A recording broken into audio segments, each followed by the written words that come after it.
2020 жылдың 13 қаңтарында Абай атындағы Қазақ ұлттық педагогикалық университетінде Қазақстан Республикасының президенті Қасым-Жомарт Кемелұлы Тоқаевтың 2020 жылғы 9 қаңтары күні жарияланған Абай және 21 ғасырдағы Қазақстан атты мақаласын талқылау бойынша жиын өтті. Айтулы жиынға ректорат ұжымы, институт басшылары және профессор-оқытушылар құрамы қатысты. Шараны университет ректоры профессор Такир Оспанұлы Балықбаев ашты.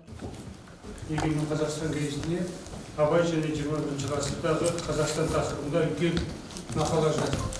Бұл мақаланы барлықтарыңыз оқыған шығарсыздар, оқымасаңыздар, соны бүгін көреміз.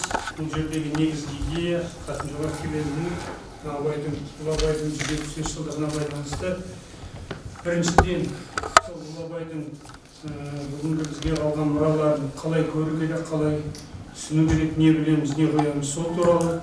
Екінші жағынан солған Абайдың 170 жылдығына байланысты қандай істер істелетіні туралы көптеген нәрселерді айтып, сол мақалаларда жазды.